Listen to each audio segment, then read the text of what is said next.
essentially. I mean, Android is nice because it's open source, Right. but because it's open source, you don't have that quality control. So you may get an Exactly. accessibility app, but you don't know how good it's going to be until you try it out. So you're going through hundreds of different apps, and they either work for Exactly. you or they don't. And if they don't work for you, then you're looking for something else, or you have to pay for something. And it is so frustrating when you're trying one app with another and they don't work together. That is like the most irritating, frustrating thing. But see, and here's the other difference between the iPhone, the iPad, and the Mac is that the accessibility functions are actually built into the OS on these phones.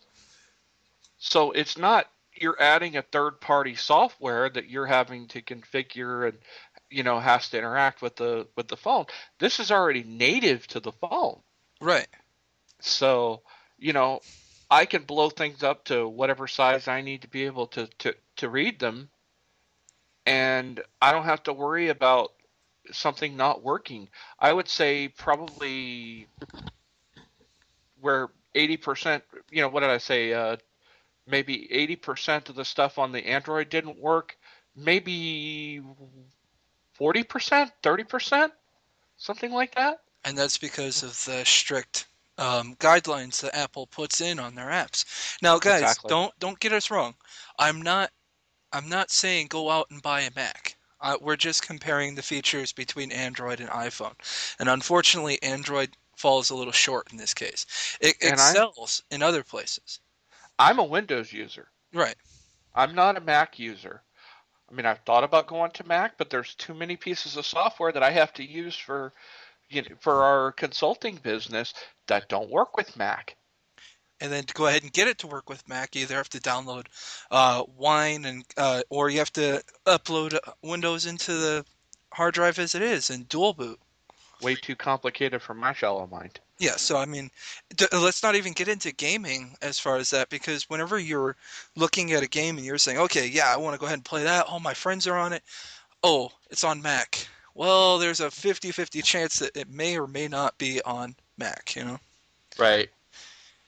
But I mean, the great thing about accessibility is that it is actually coming into gaming. If you look at the Xbox Kinect, the PS3 motion sensors, the Wii, I mean, all of that is coming to a point where it's voice based. You're able to move with your voice. You're able to move with your body, so you don't have to sit there and work the controls. You don't have to be um, dexterous with your hands. You can actually just look at the screen and do the movement yourself, and it goes through. So I mean, technology is really progressing. Totally agree.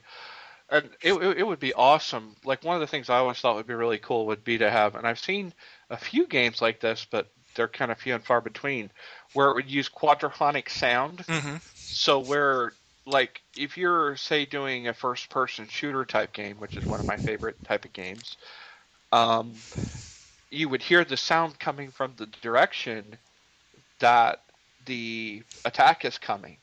So if you know the guy's over to your left, you can point over to your left and shoot the guy. And I've seen a few games like that, but they're kind of like I said, they're kind of few and far between.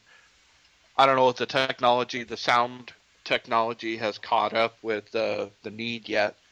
Well, looking at console gaming, they have come out with different headsets that allow you to go ahead and hear the direction that people's footsteps are in, so Hmm. that you can go ahead and turn in that direction before you would hear it on your TV and be like, oh, I just got hit. But I Hmm. mean, it there are definitely steps, but it's not integrated into everything, and the peripherals are so expensive. Right, right. I'm waiting for VR. Aren't we all? Take me to virtual reality, baby.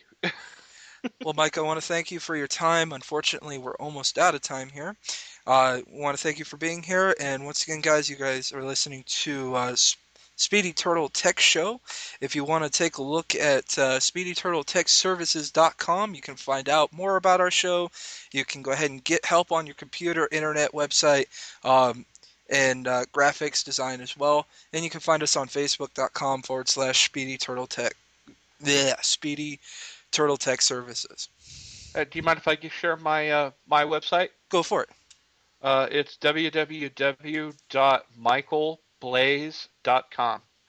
MICHAELBLAES.com. All right, guys. Thank you again, and we'll see you next week.